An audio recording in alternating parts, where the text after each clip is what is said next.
Tuhan, kami rindu untuk menikmati sabda Tuhan saat pagi hari ini. Karena kalau kami ada sampai hari ini semua karena kemurahan dan kebaikan Tuhan. Kami bersyukur masih hidup, masih bergerak dan bernapas hari ini semua karena kebaikan yang Tuhan anugerahkan bagi kami. Kami sudah memuji Tuhan, memberikan persembahan, biarlah itu semua berkenan kepada Tuhan dan pelayanan di tempat ini. Nyatakanlah sesuai dengan kehendak-Mu apa yang sudah kami doakan, apa yang sudah kami persiapkan. Biar ini semua menjadi berkat dan segala yang kami lakukan pada hari ini hanya satu tujuan kami Tuhan, untuk memuliakan akan Bapa di surga. Terima kasih Tuhan, berfirman-Lah Engkau bagi kami semua. Kami siap membuka hati pikiran kami sehingga kami hanya tertuju dan fokus kepada firman Tuhan. Segala kuasa-kuasa yang menghalangi, yang tidak berkenan kepada Tuhan, kami sudah patahkan itu di dalam nama Tuhan Yesus Kristus. Roh-Mu menguasai ruangan ini, menguasai hati dan pikiran kami. Di dalam dan demi nama Tuhan Yesus yang berkuasa, kami sudah mengucap syukur dan berdoa kepada-Mu. Haleluya. Amin. Puji Tuhan. Shalom Bapak Ibu. Ya, bersyukur sekali pada saat pagi hari ini dipercayakan untuk melayani Tuhan. Dalam beberapa hari, mulai dari hari Senin, saya sudah mencoba apa ya Tuhan yang saya mau sampaikan. Saya mau khotbah apa ini gitu ya. Biasa kalau saya mau melayani Tuhan, saya akan konfirmasi sama Tuhan apa yang Tuhan mau gitu. Ya, itu namanya melayani Tuhan, karena melayani Tuhan bukan kehendak dari diri kita, tetapi karena kehendak dari Tuhan. Jadi Tuhan kasih ayat ini, mari kita baca sekali lagi. Amsal pasal yang ke-16 ayat 32, satu ayat saja. Kita baca ya, semoga bisa ditampilkan ya. Oke. Sama-sama dengan kuat. Oke, Amsal 16 ayat 32. 1, 2, 3 ya. Orang yang sabar melebihi seorang pahlawan, orang yang menguasai dirinya melebihi orang yang berebut kota. Jadi tema khotbah kita pada pagi hari ini adalah kesabaran, ya, kesabaran. Oke. Indikator dari kesabaran apa ya Bapak Ibu? Biasanya kalau sabar itu pasti apa? Tidak gampang marah, gitu. Oh Bapak ini sabar sekali, tidak gampang marah. Oh Ibu ini sabar sekali, tidak gampang tersinggung, begitu. Tidak gampang merajuk atau ngambek dan sebagainya, begitu ya. Nah, dalam kitab Amsal ini Bapak Ibu ada sekitar 31 pasal. Nah, penulis dari kitab Amsal ini sendiri, ya, ini dikatakan adalah kitab hikmat. Kitab ini memiliki sifat-sifatnya seperti perumpamaan, penggambaran, ya, atau pepatah yang akan, makanya kalau kita baca kitab Amsal banyak diibarat-ibaratkan di sana, ya, seperti perumpamaan. Nah, dalam tema pasal yang ke-16 ini, ya, kenapa dikatakan orang yang sabar melebihi seorang pahlawan dan orang yang menguasai dirinya melebihi orang yang merebut kota. Nah, biasanya kalau kita lihat zaman Israel itu, zaman kerajaan itu, satu kota itu dikelilingi dengan tembok-tembok yang kuat, ya, dikelilingi dengan pasukan-pasukan untuk berjaga. Karena di sana pada zaman itu sering terjadi yang namanya peperangan. Nah, mereka akan berjaga-jaga. Nah, ketika seseorang atau satu kelompok atau satu negara atau satu dari pasukan ingin menerobos masuk ke satu kawasan, ke satu ini, perlu yang namanya strategi, perlu yang namanya siasat. Kalau Bapak Ibu suka nonton film yang kayak kerajaan dinasti, ya, khususnya film yang kayak Cina, Mandarin, biasanya pasukannya berjaga-jaga. Nah, mereka akan berjaga-jaga supaya tidak ada musuh yang bisa menerobos atau bisa masuk ke kawasan atau ke kompleks atau ke tempat mereka. Nah, seorang dikatakan pahlawan adalah seorang prajurit yang mampu untuk mengatur. Jadi mereka akan bikin barisan, akan siapkan senjata, akan siapkan strategi, akan menunggu saat musuhnya itu lengah sehingga mereka bisa masuk. Mereka bisa panjat tembok, mereka bisa menduduki kota. Dan setelah itu, setelah mereka bisa menumpas, mengambil, menduduki kota, biasanya seorang prajurit atau seorang pahlawan itu ketika mereka keluar, ketika mereka sudah menang, itu akan dianggap sebagai pahlawan. Kira-kira begitulah ya gambarannya. Makanya dikatakan orang yang sabar melebihi seorang pahlawan. Jadi mungkin untuk menyerang mereka harus tunggu dulu kampung tersebut mungkin tidur, mungkin tengah malam, mungkin sudah terlelap, mungkin sudah lengah. Nah, mereka baru masuk di situ. Makanya dikatakan orang yang sabar melebihi seorang pahlawan. Dan orang yang menguasai diri dikatakan melebihi orang yang merebut kota. Saya coba baca dalam terjemahan yang lain. Terjemahan yang lain ini ya. BIS, bahasa Indonesia sehari-hari, dikatakan begini ya. Tidak cepat marah lebih baik daripada mempunyai kuasa, menguasai diri lebih baik daripada menaklukkan kota.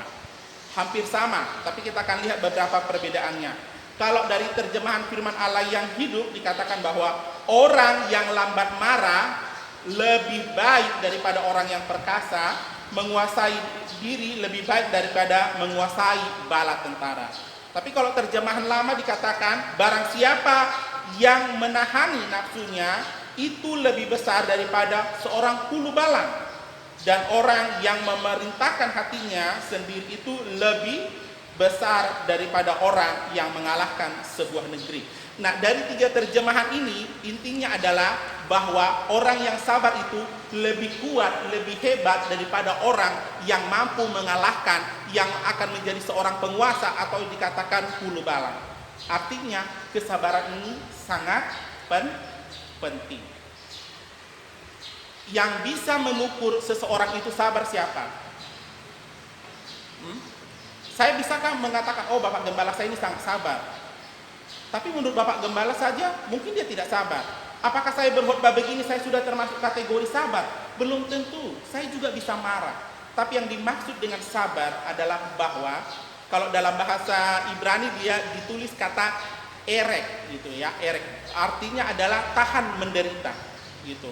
Nah, sabar ini adalah sifat yang harus dimiliki semua anak Tuhan.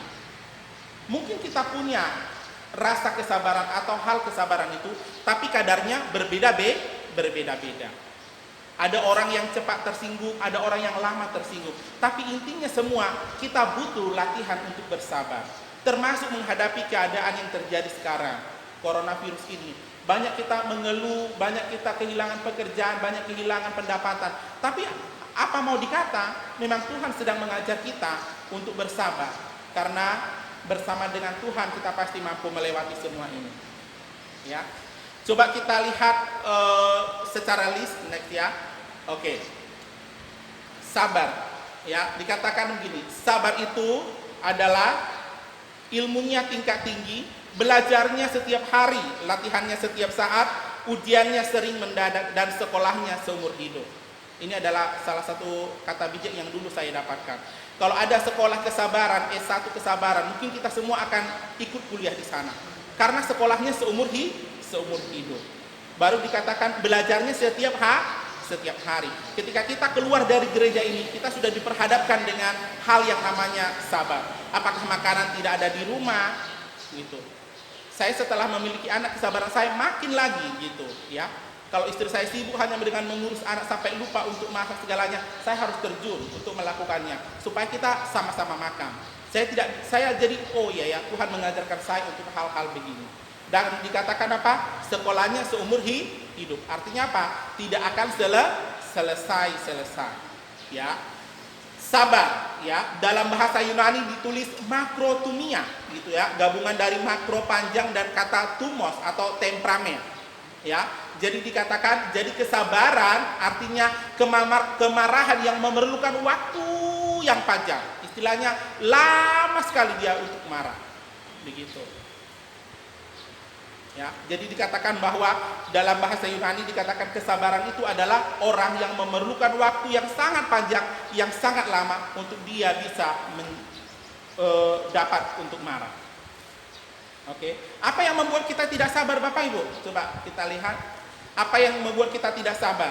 Apakah mungkin penghasilan kita hanya sedikit? Ya, pendapat kita tidak diterima ketika rapat, tidak mau mengantri di tempat umum. Ini Indonesia sekali ya, maunya nomor 1 terus tidak mau antri. Doa kita kayaknya nggak dijawab oleh Tuhan. Ya, Terus dikatakan jabatan di kantor juga kita nggak pernah mungkin dipromosikan. Ada juga anak Tuhan yang tidak bisa menunggu lampu merah, ya. Lampu merah tetap diterobos, ya. Hati-hati. Jangan karena tidak sabar untuk menunggu lampu merah, akhirnya nyawa kita pun melayang karena tidak sabar. Lalu dikatakan ketika kita melayani tidak dihargai, akhirnya kita marah. Hal-hal ini adalah sifat-sifat manusiawi yang sering sekali kita alami. Ya. Dulu saya belajar bahwa kalau melayani Tuhan itu berarti harga diri semua itu sudah dipotong, sudah dihabisi. Nggak boleh menerima pujian, menerima ini, nggak dihargai, nggak dianggap, nggak dibilang terima kasih juga harus melakukan. Karena melayani Tuhan itu sama dengan hamba. Hamba itu adalah budak. Ya, jadi segala sesuatu perlakuan yang tidak baik yang kita terima, kalau itu karena melayani Tuhan, kita harus belajar untuk menerimanya. Amin. Merasa tidak dianggap, merasa tidak diperdulikan, biar saja. Ada Tuhan yang senantiasa untuk melihat dan memperdulikan kita. Itu yang namanya kita latihan sabar. Oke, sabar adalah sifat dari Allah, dan jika kita mengaku anak Allah, maka kita harus mewarisi sifatnya Allah. Amin. Yaitu sabar. Yang kedua, dalam kitab Galatia 5 ayat 22 dikatakan apa? Tetapi buah roh ialah kasih, sukacita, damai sejahtera, ada apa? Ada kesabaran. Jadi Bapak Ibu, kalau kita merasa hidup kita dipenuhi dengan roh Allah, dituntun oleh roh Allah, berarti kesabaran itu harus ada. Karena buah roh, salah satu dari buah roh adalah kesabaran. Jangan kita katakan bahwa kita ini sudah dipenuhi oleh roh Allah, tapi kesabarannya pun ya seperti sumbu pendek, atau di bahasa gaulnya cemara, cepat-cepat marah gitu ya. Harus ada kesabaran. Karena firman Tuhan bilang apa? Dari buahnya lah kamu bisa melihatnya, atau dari buahnya kelihatan. Ya. Baru dikatakan adalah sabar adalah salah satu buah dari Roh Kudus, dan kalau kita mengaku hidup kita dengan dipenuhi dengan Roh Kudus, tentunya kita harus memiliki kesabaran. Coba kita buka Bapak Ibu 1 Korintus 4 ayat 12 dan 13. Next di sini ya. Ini kesabaran Rasul Paulus dalam melayani Tuhan. Ya. Ayat yang ke-12. 1 Korintus 4 ayat 12 sampai 13. Kesabaran Rasul Paulus dalam melayani Tuhan. Ayat 12, kami melakukan pekerjaan tangan kami yang berat. Kalau kami dimaki, kami memberkati. Kalau kami dianiaya, kami sabar. Kalau kami difitnah, kami tetap menjawab dengan ramah. Kami telah menjadi sama dengan sampah dunia, sama dengan kotoran dari segala sesuatu sampai pada saat ini. Ini dalam sekali kata-kata Rasul Paulus. Kalau kita melihat perjalanan Rasul Paulus bagaimana dia melayani, baik perjalanan yang pertama, kedua, banyak sekali dia ditolak. Ya, kalau kita juga melihat bagaimana Yesus di kampungnya sendiri pun ditolak. Kita harus menjadikan mereka menjadi pusat ataupun sentral daripada pelayanan kita. Mungkinkah ada di antara kita? Ya, kalau mungkin saya ada lah yang sudah pernah dilakukan orang kepada saya ya, dimaki, difitnah, itu hal yang biasa. Tetapi dikatakan dianggap seperti sampah, dianggap seperti kotoran yang ada di dalam dunia ini. Itu sangat menyedihkan sekali. Tapi Rasul Paulus tidak mundur dalam melayani Tuhan. Ya. Kesabaran kita Bapak Ibu akan teruji saat ada masalah. Bukan pada saat kita sedang mendengarkan firman ini, tetapi keluar dari ruangan ini dalam kehidupan sehari-hari, itulah kita diperhadapkan dengan hal-hal yang Tuhan inginkan, bagaimana menjadi seorang anak Tuhan yang sabar. Saya rasa kalau kita dianiaya seperti Rasul Paulus ini, pasti kita akan melawan, ya. Karena dia dikatakan dimaki, ya. Siapa yang sabar kalau dia dimaki? Pasti balas lagi memaki. Tapi firman Tuhan bilang apa? Balaslah dengan kasih. Amin. Rasul Paulus dia sabar melayani Tuhan. Ayat yang berikutnya dikatakan, kemudian Paulus meninggalkan Athena lalu pergi ke Korintus. 1 Korintus pasal yang ke-18 ayat 1 dan 2. Di Korintus ia berjumpa dengan seorang Yahudi yang bernama Aquila yang berasal dari Pontus. Ia baru datang dari Italia dengan Priscilla istrinya. Karena Kaisar Claudius telah memerintahkan supaya semua orang Yahudi meninggalkan Roma, Paulus singgah ke rumah mereka. Dan karena mereka melakukan pekerjaan yang sama, ia tinggal bersama-sama dengan mereka. Mereka bekerja bersama-sama karena mereka sama-sama tukang kemah. Ini adalah salah satu gambaran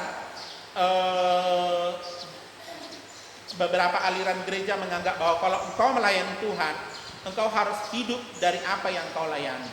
Gitu. Rasul Paulus ketika dia melayani, dia tidak menjadi hamba uang atau hamba yang meminta-minta, tetapi dia membuat kemah dan kemahnya itu bisa dijual supaya mereka bisa bertahan untuk hidup. Hamba Tuhan ini bukan karena saya di sini, saya sudah pengalaman dari dulu, ya, banyak merasa melayani hamba Tuhan tapi menderita tidak mau untuk Tuhan. Makanya menjadi hamba Tuhan, melayani Tuhan itu tidak segampang yang kita lihat, tapi banyak proses yang kita lalui. Dan saya sudah belajar bagaimana melayani Tuhan dengan segala keadaan yang sangat-sangat sulit. Tidak ada uang, ya. Saya mengajar mahasiswa, saya bilang bahwa mahasiswa masih enak. Kalau sekarang dulu saya kuliah tidak ada uang untuk beli diktat, kita tulis semua dengan tulis tangan karena tidak mampu untuk membeli, gitu. Dan itu kita lakukan. Tidak ada uang, kita jalan dari tempat tinggal kita sampai ke kampus supaya kita tidak terlambat kuliah. Jadi banyak penderitaan.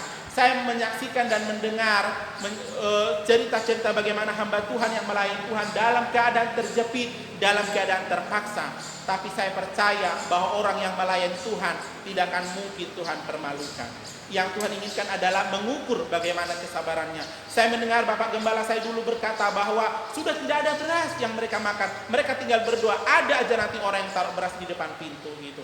Karena bagi Tuhan tidak ada yang mustahil, dan itu terjadi sampai pada hari ini.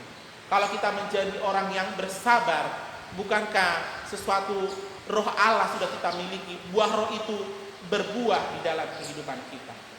Amin Bapak Ibu. Coba kita lihat contoh-contoh orang di Alkitab yang sabar. Yang pertama kita lihat di sini, Yesus Kristus, ya. Ini adalah contoh kita yang pertama. Dikatakan bahwa ia bersabar menanggung dosa dan kesalahan kita sehingga apa? Ia disalibkan dan mati untuk kita. Hal yang dia tidak lakukan, ya. Hal yang Yesus lakukan. Rasul Paulus pun ia sabar dalam melayani Tuhan. Dan dia mau buat tenda untuk dijual untuk memenuhi kebutuhannya. Karena apa? Dia sabar dalam melayani Tuhan. Yang ketiga adalah Ayub. Ayub ini gak perlu kita bahas lagi. Dari pasal 1 sampai pasal yang ke-42 banyak kisahnya di sana. Bagaimana ia diberkati Tuhan, tetapi Tuhan izinkan semua kekayaan harta bendanya diambil. Tapi satu yang tidak dilakukan oleh Ayub adalah meninggalkan Tuhan. Dia tetap berpaut kepada Tuhan sehingga Tuhan memulihkan keadaannya. Ya, ini adalah contoh-contoh orang yang sabar di dalam Alkitab, sabar menanggung segala sesuatu. Yesus juga kalau kita lihat dalam film tentang penyaliban Tuhan Yesus itu bagaimana dia dianiaya, dia diolok-olok, dia dicambuk, kepalanya diberi mahkota duri, tetapi dia sabar karena dia ingin menyelamatkan kita semua. Rasul Paulus juga sabar melayani. Makanya dalam kitab Perjanjian Baru 13 kitab, mulai daripada kitab Roma sampai dengan Ibrani, diprediksi bahwa dia adalah orang yang menulis dalam kitab itu. Hampir 13, separuh dari Perjanjian Baru. Itu karena dia sabar melayani Tuhan. Dia dibuang, dia dianiaya, dia tetap sabar. Ayub juga dipulihkan Tuhan keadaannya setelah mengalami penderitaan karena dia sabar dan tidak meninggalkan Tuhan. Tapi kita lihat yang kedua, contoh-contoh orang yang tidak sabar. Yang pertama adalah Sarah, ya, istri Abraham. Dia tidak sabar pada waktu Tuhan berjanji bahwa Tuhan akan memberikan mereka keturunan. Tetapi Sarah bilang apa sama Abraham? Bahwa janji Allah ini kayaknya nggak mungkin ditepati, sehingga dia suruhnya Abraham menikah lagi supaya untuk mendapatkan anak. Dia tidak percaya kepada Tuhan sepenuh hati pada waktu itu, padahal Tuhan sudah berfirman berulang-ulang sampai sesuatu yang terjadi, ya. Kita tidak usah perlu bahas. Yang kedua dikatakan adalah apa? Musa, hamba Tuhan yang membawa bangsa Israel menuju tanah Kanaan. Waktu itu dia marah, disuruhnya Tuhan memukul tongkat agar air keluar dari gunung batu itu, mengeluarkan dengan marah. Kita baca dalam Bilangan 20 ayat 2 sampai dengan 13, ya. Di sana dikatakan bahwa apa? Oleh karena itu, Bapak Ibu tahu bahwa Musa hanya melihat dari jauh tanah Kanaan itu. Firman Tuhan bilang, "Musa, kau stop sudah. Kau cukup sampai di sini.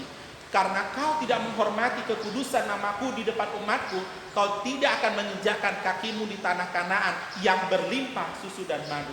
Padahal dia orang yang pertama yang membawa bangsa Israel keluar dari tanah Mesir, dari tanah perbudakan. Nggak nyampe di tanah Kanaan, hanya dada-dada saja melihat dari kejauhan, karena tidak sabar. Ada satu kata yang menyakiti hati Tuhan waktu itu Musa, bahwa dikatakan, karena demi kedegilan hatimu dan ketidakpercayaanmu aku pukul. Dia melakukannya dengan marah dan dengan tidak sabar, sehingga Tuhan bilang stop. Akhirnya apa? Yosua yang menggantikan dia, membawa bangsa itu menduduki tanah Kanaan yang berlimpah susu dan madunya. Yang berikutnya adalah Raja Saul yang mempersembahkan korban kepada Tuhan, padahal itu bukan bagian dirinya, ya. Bahwa ia tidak sabar untuk menunggu Samuel datang. Dan Tuhan bilang, jabatan sebagai Raja Saul stop juga karena tidak sabar. Yang berikutnya, Naomi dan Elimelek, suami istri. Apa yang terjadi di sana? Kalau kita baca dalam kitab Rut, dikatakan bahwa pada masa itu terjadi kelaparan di Betlehem Yehuda, sehingga mereka pindah ke Moab. Justru di Moab semua yang dia bawa lenyap. Suaminya mati, anaknya 2 mati juga, sampai dia pulang dengan tangan hampa. Padahal di kampungnya yang dikatakan kelaparan itu Tuhan sudah memulihkan, karena dia tidak sabar, ya. Karena dia tidak sabar. Bapak Ibu, kalau Bapak Ibu sedang emosi, sedang marah, jangan pernah mengambil keputusan. Karena keputusan yang kita ambil pada saat waktu marah itu 99,9% pasti keputusan yang salah. Jadi saya kalau marah, saya nggak akan ambil keputusan apapun. Slow dulu, kasih slow, minum air, tenangkan diri, baru berpikir dengan jernih. Karena banyak orang fatal dalam melakukan keputusan, dalam mengambil tindakan ketika dia marah, ketika dia emosi. Beberapa tahun yang lalu ketika saya memimpin acara ulang tahun di gereja, saya sangat kenal dengan seorang bapak ini. Dan ketika itu potong kue biasa lah ya, potong kue segala macam begitu. Sampai sekarang saya agak kasihan melihat beliau sudah sakit-sakit. Dan waktu itu untuk saya bukan MC-nya, saya hanya pandu sebelahnya, tapi MC-nya ini panggil orang-orang yang akan mendapatkan kue. Dan ketika itu bapak ini mungkin dia merasa dipanggil, tapi ternyata tidak. Sampai minggu berikutnya, bapak itu marah, bapak itu kecewa, dan dia hajar labrak kita segala macam, sampai resign, pindah gereja, begitu. Hanya karena sepotong kue. Jadi next tahun berikutnya, Oma Gembala bilang, Kelly kalau pimpin, potong kue saja potong, tapi jangan bagi-bagi lagi, supaya jangan ada yang marah karena tidak dapat itu. Apa yang bisa saya sampaikan dalam hal ini adalah bahwa kesabaran itu akan membuahkan hasil, Bapak Ibu. Yang muda-muda, yang udah usia 30 sabar, kalau belum dapat jodohnya tenang. Tuhan akan menyediakan yang terbaik, ya. Ini pengalaman dari Pak Kelly sendiri. Mama saya sudah promosikan saya dari usia 30, temannya ini, anaknya ini, anaknya ini. Saya pikir, Mama saya ini bukan barang. Saya begini-begini juga banyak, tapi tunggu sabar, tunggu waktunya Tuhan. Benarlah kata lagu, waktu Tuhan adalah waktu yang terbaik. Amin. Kalau belum dapat pekerjaan, sabar. Kalau belum mendapatkan pasangan hidup juga sabar. Ada waktunya Tuhan, ya. Tapi jangan menutup diri juga, gitu. Gimana Tuhan mau masuk kalau menutup diri? Artinya terbuka dengan segala sesuatunya itu, lihat dengan segala sesuatu itu, gitu ya. Nanti Tuhan akan tunjukkan yang terbaik bagi kita. Amin. Mama saya suka marah dengan saya, merasa bahwa ketika saya bekerja di Papua ini, saya tidak seperti anak-anak yang lain yang udah punya rumah, bisa pulang kampung. Saya bilang, jangan samakan hidup saya dengan orang lain. Hidup saya banyaknya melayani Tuhan, yang penting saya masih bisa makan, masih bisa bayar kos, sudahlah gitu. Kalau mau punya rumah, nanti sabar. Saya selalu bilang begitu. Karena saya tahu diri saya hidup hanya oleh karena kemurahan Tuhan. Jadi tidak boleh membuat diri saya harus menyamai atau menyaingi orang lain. Nanti sakit jiwa saya, gitu ya. Jadi pikiran kita pun perlu didetoks gitu. Perlu dibuat bagaimana supaya melakukan hal-hal yang terbaik di hadapan Tuhan. Amin. Pelajarilah seni sabar. Dikatakan jika kita sabar, maka keputusan yang kita ambil tidak sabar akan fatal. Kesabaran yang kita miliki akan diuji ketika ada masalah besar. Ya, ketika ada masalah besar, bagaimana kita bersikap, berpikir, dan mengambil tindakan. Ya, musuh yang paling sulit untuk ditaklukkan bukanlah dengan masalah orang lain, tetapi dengan diri sendiri. Dan mari kita minta pimpinan Tuhan supaya apapun yang menjadi keputusan kita, apapun yang akan kita lakukan, semua itu ada dalam rencana Tuhan. Amin Bapak Ibu. Kiranya Tuhan Yesus memberkati kita. Mari kita sama-sama berdoa, baku saling membantu. Saya juga orang yang latihan sepanjang hari untuk bersabar setiap minggu, setiap saat. Bagaimana hidup sesuai dengan perkenanan Tuhan. Tuhan memberkati dan menolong kita bersama. Mari kita berdoa. Terima kasih Tuhan Yesus untuk saat pagi hari ini. Ajar kami Tuhan melakukan kehendak-Mu. Kami sudah melihat bagaimana orang-orang yang tidak sabar di dalam Alkitab, dan bagaimana Engkau memberikan teladan tentang kesabaran, tentang pengorbanan-Mu di kayu salib, tentang bagaimana Engkau mengasihi kami. Ajar kami sebagai anak Tuhan, khususnya dalam masa pandemi ini Tuhan, untuk bersabar, melihat peluang, melihat kebesaran Tuhan, melihat kemurahan Tuhan. Kalau kami ada sehat sampai hari ini, semua karena kebaikan Tuhan. Ampuni kami Tuhan kalau banyak sikap keputusan kami yang salah, yang tidak berkenan kepada Tuhan. Tetapi berikan kami hikmat akal budi bijaksana dari Tuhan, sehingga kami boleh berjalan sesuai dengan kehendak Tuhan. Berkati Bapak Gembala, berkati badan pelayan, berkati seluruh jemaat yang sudah hadir pada saat pagi hari ini. Engkau menolong dan memberkati kami lebih daripada apa yang kami inginkan dan doakan.